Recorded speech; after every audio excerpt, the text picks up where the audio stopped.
Hello viewers, I doctor S V K Lal welcome you all in my YouTube channel. मेरे YouTube channel में आपका बहुत बहुत स्वागत है। अगर आप इस चैनल पर नए हैं तो चैनल को लाइक शेयर और सब्सक्राइब कर लें, ताकि विविध विषयों से संबंधित वीडियो जो मैं इस पर डालते रहता हूं उसका नोटिफिकेशन आप तक आसानी से पहुंचे। आज हम आपके लिए ले करके आए हैं कि मतलब ये जो पति जो घरेलू हिंसा के शिकार होते हैं उस पर ये वीडियो है।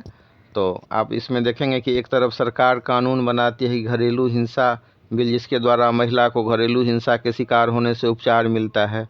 कहीं महिलाएं दहेज हत्या का शिकार होती है तो कहीं उसका प्रेमी ही उसे बेच देता है, तो कहीं उसका पति ही उसे धंधा करवाता है या बेच देता है, या बहला करके फुसला करके शादी कर लेता है। बाद में उसकी परिणति होती है कि उसको कहीं बेच दिया जाता है।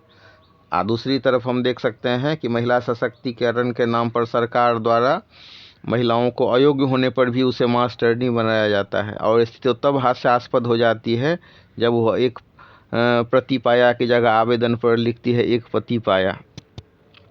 सरकार महिला सशक्तिकरण के नाम पर उसे सिपाही में भर्ती करती है, और कई बार जब ये महिलाएं इलेक्शन में थाना में ड्यूटी करती हैं तो जनता की रक्षा ये क्या करेंगी, इसके बजाय पुलिस और प्रशासन तंत्र को इनकी रक्षा करनी पड़ती है। हाल में एक समाचार पत्र में छपे न्यूज़ के अनुसार BMP 2 में 22 साल की महिला सिपाही को उसकी पति होटल में ले जाता है, फिर वहाँ एक कमरा लेता है। उस कमरा में वह और उसकी जो 22 वर्षीय महिला सिपाही वो पैक हो जाते हैं दोनों।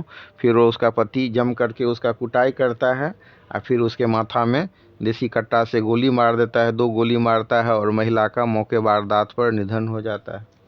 तो एक तरफ ऐसी स्थिति परिस्थिति बनती है, तो वहीं हम दूसरे तरफ देख सकते हैं कि एक अन्य खबर में कहा गया है कि पत्नी के मायके चले जाने के पर पति आत्महत्या कर लेता है। अब देश में इसमें बहुत सारी विविधता है। इस पर ये जो वीडियो बनाने का मकसद है कि सरकार एक जैसी योजना बनाती है, लेकिन जो एक अध्ययन आया है अंतर्राष्ट्रीय जनसंख्या विज्ञान संस्थान का, तो उसके हिसाब से पति भी घरेलू हिंसा का शिकार होते हैं। तो हम देखेंगे कि जो ट्राइबल एरियाज है, जो हमारा समाज, हम कहा जाता है कि हमारा समाज पुरुष प्रधान समाज है, तो जो कुछ ट्राइबल एरियाज हैं जहाँ पर महिलाएं माने बहुपति प्रथा है, या जहाँ पर महिलाएं ही पूरा मतलब नेतृत्व करती हैं, शीर्ष करती हैं। छत्तीसगढ़ में भी आप चले जाइए ट्राइबल एरियाज में, या फिर वहाँ मणिपुर एरिया में जाइए, तो कोई समाज ऐसे हैं जहाँ महिलाएं ही अभिभावक होती हैं, वो पूरा समाज का नियंत्रण कर रही होती हैं। तो वहीं पर हम देख सकते हैं कि कई पहाड़ी इलाके ऐसे हैं जहाँ के मर्द कमज़ोर और महिला को शक्तिशाली माना जाता है, और कभी कभी तो ऐसा भी उदाहरण मिल जाएगा कि महिला अपने पीठ पर पति को बैठा करके पहाड़ पर चढ़ जाती है। तो आज हम वीडियो में ये देखेंगे कि अंतर्राष्ट्रीय जनसंख्या विज्ञान संस्थान के द्वारा जो अध्ययन किया गया है उसके हिसाब से 10 साल में पत्नी के हाथों पीटने वाले जो पति हैं उसके मामले में 4 गुना बढ़ोतरी हुई है। अब ये दुनिया भर में वैसे तो माना जाता है कि महिलाएं ही पति के द्वारा हिंसा का शिकार होती हैं, लेकिन international institute of population sciences के एक अध्ययन में पत्नी के द्वारा जो पिटने वाले पति हैं उस पर अध्ययन किया गया है, और अध्ययन में पाया गया है कि 4 गुना मामले में बढ़ोतरी हुई है। इस मामले में पहले जो है सो पत्नी से जो पिटने वाले व्यक्ति की संख्या थी, अर्थात पति की संख्या थी 1000 में 7, लेकिन अगला सर्वे में ये 29 हो गया। अब हिंदू, बौद्ध, सिख, ईसाई महिलाएं जो हैं उसमें जो ये आंकड़ा है तो 1000 में 30 पति हैं ऐसे जो अपने पत्नी के द्वारा पिटाई का शिकार होते हैं या घरेलू हिंसा के शिकार होते हैं। और जब मुसलमान की बात करें तो वहाँ ये आंकड़ा है 1000 में 20। अब एकल परिवार के मुकाबले संयुक्त परिवार में पति के खिलाफ हिंसा कम होती है। अमीर परिवार के मुकाबले गरीब जो पति होते हैं वो पत्नी के हाथे लगभग दुगुनी संख्या में पिटते हैं। पत्नी के हाथों हिंसा का जो शिकार होने वाले पति हैं उसमें अमीर व्यक्ति की बात करें तो 1000 में 19, और मतलब जो गरीब की बात करें तो वो 38 पाए गए हैं।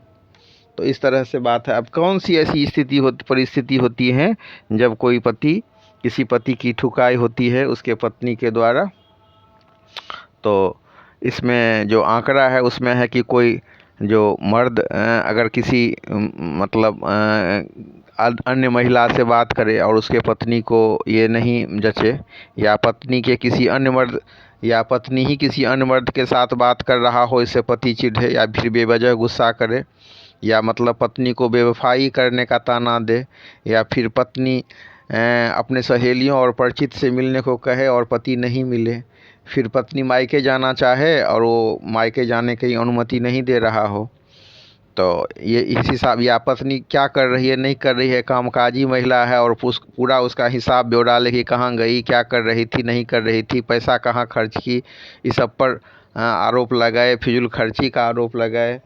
या मतलब जैसे मतलब रक्षाबंधन ही में कोई महिला अपने भाई को राखी बांधने जा रही है और उसका पति उसको नहीं जाने दे रहा है, या फिर वो महिला देख रही है पति को अपने गर्लफ्रेंड के साथ, तो इस सब मामला हो सकता है। या मतलब वो शॉपिंग कराने अपने गर्लफ्रेंड को ले जा रहा है, तो ये सब जो मामला होता है तो उसमें उसकी पिटाई होती है। या दूसरा कारण हो सकता है शराबी उसका पति हो, देखभाल नहीं कर रहा हो, तो ये सब मामला भी होता है। कई बार जब महिला अपने से नहीं पिटाई कर सकती है तो अपने भाई या चाचा से भी पिटाई कर आती है। तो 24 साल की हर 1000 महिलाओं में मैंने कम एज की टीन एजर्स जो महिलाएं हैं वो अपने पति को कम पीटती हैं, और जब ज़्यादा उम्र दराज महिलाएं होती हैं और उसका पति अगर गुस्ताखी करता है तो पिटाई ज़्यादा होती है। और मतलब अगर जातिगत आंकड़ा लें तो ओबीसी SC ST महिलाओं में संख्या पति को पीटने के मामले अधिक हैं, और मतलब जो पति को पीटने वाली महिलाओं में SC ST में आंकड़ा है 1000 में 37। तो इस तरह के मामले को हम देख सकते हैं। और अगर सरकार की बात करें तो सरकार फ्लैट रेट से योजना बनाती हैं महिलाओं के कल्याण के लिए, लेकिन जो मतलब पुरुष ऐसे पीड़ित हैं उसके लिए कोई योजना आप नहीं देख सकते हैं।